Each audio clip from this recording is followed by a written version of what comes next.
Bueno, Alejandra Nazareno, qué momento para hablar de economía, ¿no? ¿Cómo estás? Muchas gracias por este tiempito. No, muchas gracias por invitarme, por favor. Bueno, ¿por dónde arrancamos para hablar de la economía hoy, en la previa de la campaña electoral o en campaña electoral? Ya en un año complicado, el dólar, no ingresar al club de los países con posibilidades de acceder a créditos más económicos. ¿Por dónde arrancamos? Y bueno, fíjate, me mencionabas las elecciones, por ahí podemos mencionar que la economía, digamos, acercándonos a las elecciones, está mostrando una recuperación muy leve, una recuperación que aún no se siente tanto en la calle, pero que de a poco se va dando, y esto básicamente traccionado por la obra pública. Vos fíjate que el último dato de crecimiento tenés un 3,3 que creció la economía de mayo contra mayo el año pasado.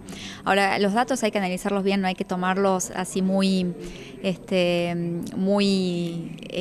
auspiciosamente, claro, porque uno dice un 3,3 creció la economía, es como mucho de mayo contra mayo, pero estamos comparando un mayo del año pasado que estaba retrocediendo al 3%. Entonces, si vos partís de una base muy baja, un pequeño crecimiento te hace, digamos, un porcentaje alto a veces. Entonces, por ahí hay que analizar un poquito más los datos. Lo relevante sería no seguir bajando. Exactamente. De última, lo relevante es que si vos tomás de enero, por ejemplo, a mayo, tenés un crecimiento de la economía, como te decía, muy leve, muy tranqui, del 1%, ¿sí? Acompañando también un poco lo que es el empleo y demás, y como fundamentalmente traccionado por lo que es, digamos, la obra pública, que el gobierno nacional está haciendo mucho énfasis. Y por otra parte, el consumo, viste que el consumo viene cayendo, bueno, se está también levantando un poquito, y esto traccionado por el lado del aumento de los préstamos personales que se estuvieron dando. Sin embargo, si vos te fijás en lo que es en las encuestas de confianza del consumidor, digamos, no repunta. La confianza del consumidor no repunta después del ajuste que sufrió el consumidor en el año 2016. Bueno, entonces está por eso en una etapa, digamos, de leve recuperación, prácticamente nula. Bueno, y a todo esto, porque digamos, tenemos la visión de la macroeconomía, donde vos nos podés dar una mano, y también está la visión de esto que vos decís, el consumidor, que ve el tema del dólar. Siempre acá, lamentablemente, pensamos en dólar muchas veces, y que me parece que es un problema para nuestra economía y para nuestra realidad, ¿no? ¿Cómo se vive eso? ¿Bajo qué parámetros se está moviendo? Fíjate que también lo relacionamos un poco con las elecciones. Viste que el dólar estuvo planchado durante todo el año, y recién cuando nos estamos acercando un poco más a las elecciones es donde vemos una mayor demanda o un mayor interés por esta moneda. Y el argentino, sí, como vos decís, la economía argentina en su estructura es bastante complicada, porque todo aumento de dólar nosotros inmediatamente lo relacionamos con aumento de los precios. Por ahí no tan solo incrementan, digamos, los sectores que tienen que ver con el dólar, o sea que, digamos, los sectores de la economía transables, ¿sí?, que tienen que ver con el dólar porque comercian con el resto del mundo, sino también aquellos sectores que, por no quedarse atrás o por cubrirse, que son de bienes no transables, también incrementan los precios en la misma proporción que lo hace el dólar. Por las dudas, digamos. Por las dudas, exactamente. Entonces, por tanto, vos decís, es un problema cultural y más complejo que tenemos, más allá de estructura económica argentina, es un problema complejo. Pero, como te decía, es como que las carteras de inversión, a medida que se va acercando a las elecciones, tienden generalmente, no es que estamos hablando solamente de este año, generalmente tienden a volcarse un poco más hacia el dólar, y es de allí, digamos, que el gobierno, el mercado se convenció que el gobierno está tomando una estrategia de flotación administrada. ¿Qué significa eso? No es que, porque viste que el tipo de cambio está libre, el gobierno siempre dice que el tipo de cambio está libre. Entonces, sin embargo, vos fíjate que estas últimas semanas o estos últimos días, donde la demanda de dólar era tal que salió el BAPRO, el Banco de la Provincia de Buenos Aires, a atender esa demanda para que el precio del dólar no siga escalando. ¿Sí? Entonces hay como una política, ya no es el Banco Central el que sale a vender sus reservas, sino que fue un banco público y oficial, digamos, que salió a atender esa demanda, porque generalmente se está dando allí esa mayor demanda. para que la escalada esta no supere sobre todo los 18 pesos, que me parece que es como una barrera que tiene el gobierno puesta en sí, digamos, y que está incluso en el presupuesto nacional de este año, está el dólar está proyectado a 18. O sea que me parece que la idea es que no pase de ese parámetro. Y si vos me preguntás si es un valor, digamos, para preocuparse o no, yo te digo, vos fíjate que la inflación acumulada en lo que va del año es más del 12%, ¿sí? Entonces, si vos analizás cuánto incrementó el dólar en lo que va del año, y va incrementando un 10%. El problema es que este 10% se dio en las últimas semanas. Claro. No es que viene progresivamente. O sea, por un lado, no me preocupo porque este incremento del dólar ni siquiera llegó a superar, digamos, o alcanzar lo que aumentó la inflación este año. Pero por el otro lado me asusta, digamos, o en general a la gente le asusta que este movimiento haya sido tan repentino, ¿sí? Y eso es lo que genera un poco más de incertidumbre, porque uno ya empieza a pensar que se traslada a precios y demás. Entonces, por un lado tenés la mirada de chicos tranquilos porque no aumentó de acuerdo a lo que tendría que haber aumentado. ¿Y esto por qué? Porque si vos, ¿te acuerdas que yo siempre te hablo del tipo de cambio real? O sea, vos tenés un tipo de cambio nominal, que es el que te figura en la pizarra, de 18 pesos, pero después vos lo tenés que comparar con el nivel de precios que vos tenés en la economía. ¿Cuánto puedo comprar yo con $1? ¿Sí? Entonces, si los precios de la economía argentina aumentan, entonces yo cada vez puedo comprar menos con $1. Y como ese dólar todavía no superó la variación de los precios, es por eso digo, por ahí, claro, está exactamente. Pero por el otro lado, lo que genera incertidumbre, como te digo, es esta escalada que se dio tan repentinamente. Y en esto del dólar también hay sectores interesados, por supuesto, en esta puja de flujos de capitales, de dinero, que incremente un poco, porque venían algunos especulando, sobre todo la gente de la Pampa Húmeda, para exportar querían un dólar mejor. Seguro, seguro. De hecho, bueno, ahí tenemos, si querés hablamos un poco de por qué el dólar estuvo tan quieto. Vos fíjate que el tipo de cambio real, si vos tenés el mismo dólar, ¿no?, de enero a junio, y tenés precios que aumentaron, entonces los exportadores ese dólar cada vez les rindió menos, porque sus costos aumentaron, porque los precios son más caros, ¿sí?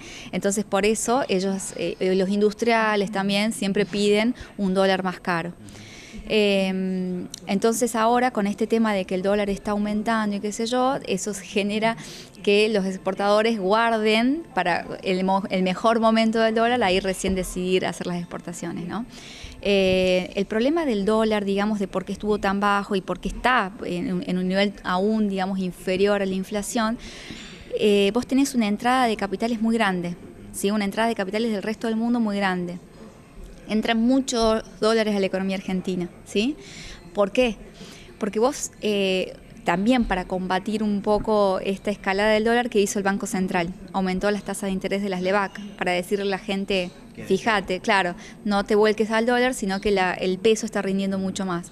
Entonces, con esta tasa de interés tan alta, se genera la entrada de capitales especulativos, digamos, que vienen para tener una rentabilidad grande en el corto plazo y después se van. O sea, no es digamos, no es que entran capitales porque se vuelcan a la inversión real. De hecho, si vos evaluás cuánto de esos capitales que ingresan a la economía argentina se vuelcan a la economía real, y es más del 10%, un 14%, 15% como mucho. O sea, solamente un 15% de todos los dólares que ingresan en la Argentina se vuelcan a la economía real, y el resto es simplemente inversión financiera.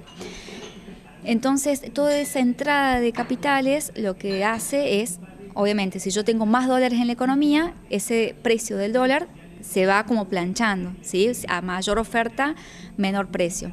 Y por otra parte tenemos entrada de dólares por dos lados. Una es por esa, y por la otra parte tenés un déficit fiscal del gobierno bastante abultado, que ha decidido y viene decidiendo desde el año 2016 financiarlo con deuda, ¿sí? Viste que estamos hablando todo el tiempo de eso en los periódicos. Entonces, el gobierno financia su déficit fiscal con deuda, y lo que hace esto es, recibe los dólares, ¿sí? Te cuento el doble mecanismo de la deuda para interrelacionar estas dos cosas que te dije. Yo tengo déficit fiscal, lo financio con deuda, entran dólares, también se plancha el dólar, digamos, el tipo de cambio real. Esos dólares, ¿qué hace el gobierno? Se los vende al Banco Central. El Banco Central, para poder comprar esos dólares, ¿qué hace? Emite pesos. Esos pesos se vuelcan a la calle, ¿sí? Y para poder absorber esos pesos, el Banco Central, ¿qué hace? Emite letras del Banco Central, que son las conocidas LEBAC, que es esta tasa de interés alta que yo te decía. Para captar estos pesos, el Banco Central emite esas letras, las capta y se vuelve a endeudar. Digamos, o sea, vos tenés, para sostener este modelo de gobierno con un déficit fiscal tan alto, tenés un doble endeudamiento. Primero, el gobierno nacional, que se endeuda para conseguir los dólares y poder paliar su déficit fiscal. Y en segundo lugar, el Banco Central, para poder comprar esos dólares, emite pesos, y para poder absorber esos pesos excedentes del mercado, ¿qué hace? Emite deuda, de nuevo, con el mercado interno, ¿sí? Y paga una tasa alta de interés, que favorece ¿qué? A la entrada de capitales especulativos. Exactamente, entonces ahí ves cómo está todo, es como un desequilibrio macroeconómico, pero que está muy perfectamente originado, digamos, en un déficit fiscal muy alto. Justificado en frenar la inflación. También es justificado en frenar la inflación, porque el Banco Central sigue esta estrategia de tasas altas de interés para frenar la inflación. Yo lo que te quería comentar es, digamos, hacer dar cuenta que si bien por ese lado, por ese costado, por el lado de frenar la inflación, estamos teniendo algo de éxito, por el otro lado estamos generando un problema macroeconómico con estos temas de que no viene inversión real, sino que viene inversión para, digamos, especulativa o de origen financiero solamente, y demás, ¿no? Y entonces, o sea, se presenta como un panorama bastante complejo, si digamos, la noticia buena sería sí, pero vienen las inversiones y se quedan. Pero si eso no funciona, este sistema o esta propuesta de trabajo me parece que es bastante endeble. Así es. De hecho, yo creo que para que estos, digamos, desequilibrios macroeconómicos que te fui comentando se reviertan, lo que tenés que apuntar es al increcimiento de la inversión, ¿sí? Y a disminuir el déficit fiscal. A ver, cuando yo te decía que la economía argentina llega a las elecciones con un panorama más alentador de lo que veníamos viendo hasta hace poco, esto es un crecimiento de corto plazo. ¿Qué quiero decir? Que el gobierno no ha sentado las bases para que este crecimiento sea sostenible en el mediano y largo plazo, porque estos problemas macroeconómicos son de mediano plazo, ¿entendés? En algún momento van a estallar. Exactamente. A ver, si vos me decís por qué no vienen las inversiones, porque la única manera de que la economía argentina crezca de manera sostenida es frenar este estancamiento de las inversiones y que haya más puestos de trabajo genuino, que se generen todas, digamos, los factores positivos que traen la inversión en inversiones, las inversiones, perdón.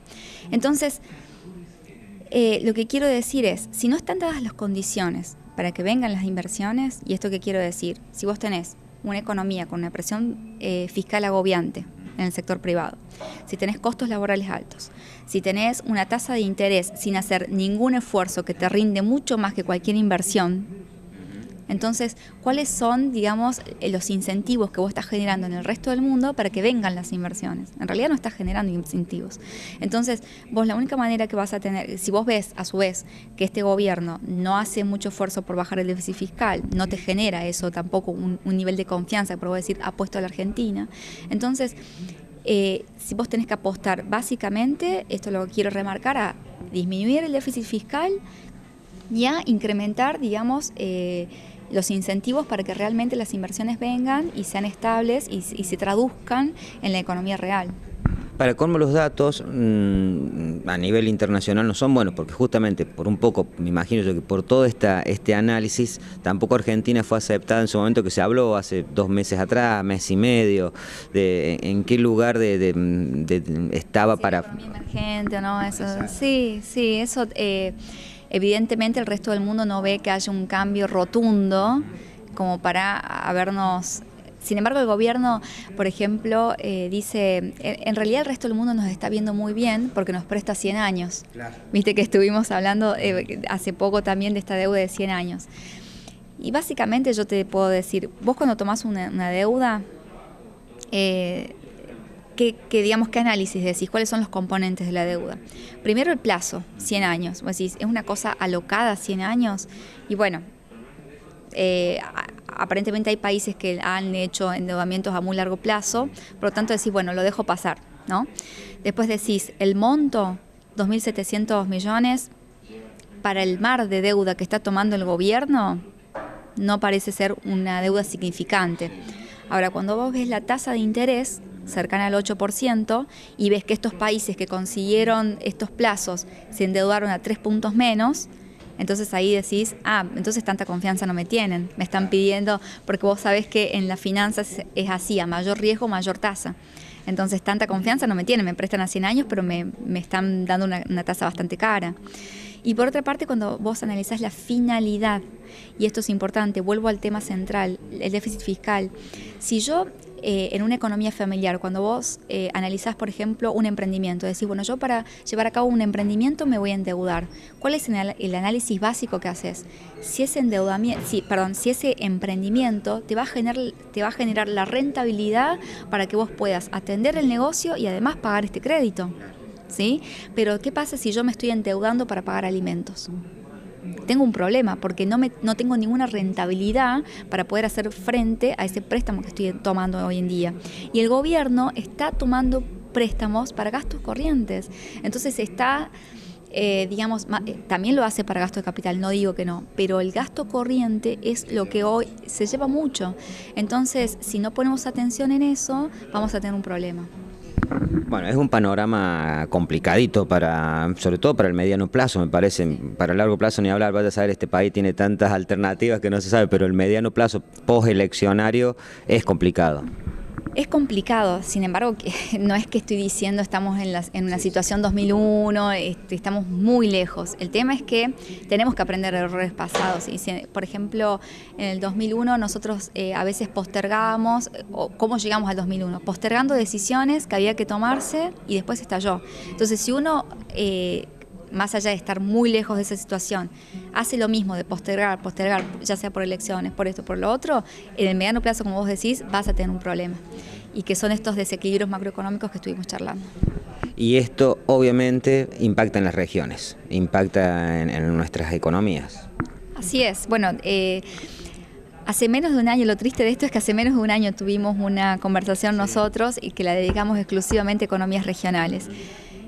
Y hoy por hoy te puedo decir que ese panorama que yo te comentaba hace menos de un año no ha variado mucho, porque si bien ha mejorado un poco el dólar, si bien ha habido algún tipo de mejora en las industrias relacionadas a las economías regionales, siguen con los mismos problemas estructurales, digamos, ¿me entendés? Los mismos problemas de que por ahí se están haciendo cosas, ¿no? Pero los costos de transporte, los costos laborales, los precios que, digamos, las distorsiones que hay en las cadenas de valor, que viste que el precio que vos pagas, lo que se dice siempre, el precio que vos pagas en la góndola no tiene absolutamente nada que ver con el precio del productor. Entonces, todos esos problemas básicamente continúan. Y continúan y salió la ley del emprendedor y demás, que para mí es nada, un título, porque no aporta, uno lo dice desde el lugar del emprendedor y la verdad que no aporta mucho, o sea, tampoco no hay incentivo para los inversores extranjeros, pero tampoco hay un incentivo para los emprendedores locales. No, ni hablar, pero es que esta tasa alta de interés, vos fíjate que invertir significa salir de una zona de confort a un panorama de incertidumbre total. ¿O no es así? Porque vos asumís un riesgo cuando tomas una inversión, cuando decidís emprender algo. En cambio que vos decís, bueno, tengo ahorrada cierta plata que la puedo invertir en un negocio o puedo comprarle back y tener un rendimiento asegurado, tasa cero de riesgo, al 26% anual. ¿Qué hago? Bueno, Alejandra, te agradecemos. Uno siempre queda entre preocupado y dice ver a dónde se ve la luz al final del túnel y cada vez cuesta porque el otro tema fue un nuevo gobierno que emprendió nuevas políticas económicas en apariencia, pero que se le agota el tiempo también para tomar algunas decisiones. El gasto público, el gasto fiscal. Esos tiempos me parece que ya como que han pasado para tomar las grandes decisiones que tenían que tomar. Claro, exactamente. Vos fíjate, vos bien lo dijiste, es un gobierno que asumió comprometido por sus discursos, digamos, a sacar esta maraña de problemas macroeconómicos que teníamos, con el cepo cambiario, con la deuda de los holdouts, con varios frentes tenía que, digamos, solucionar, y lo ha hecho bien y ha empezado bien en ese sentido, digamos. Y después ya se fue como desdibujando, me parece que la política le fue ganando a la economía, entonces por eso estamos parados en la misma situación. Vos fíjate que el gobierno mismo dijo que una política para reducir el déficit fiscal que iban a implementar ellos era que el gasto no incremente más que la inflación, ¿sí? Sin embargo, cuando vos ves los números del primer semestre, el gasto corriente incrementó como 10 puntos más que la inflación. O sea, el gasto corriente de enero a junio respecto al año anterior aumentó un 34% y la inflación en el periodo es un 24% aproximadamente. Entonces, digamos, si bien según ellos están bien con las metas trimestrales de déficit fiscal que se autoimpusieron, me parece que no están haciendo caso a eso, por lo menos. Entonces es como que uno ve, si uno hace una proyección así, decir, bueno, supongamos que los ingresos incrementan entre el 28 y el 30%, los gastos para poder cumplir con las metas tienen que incrementar al 26%, ¿sí? Y eso es lo que estamos viendo complicado.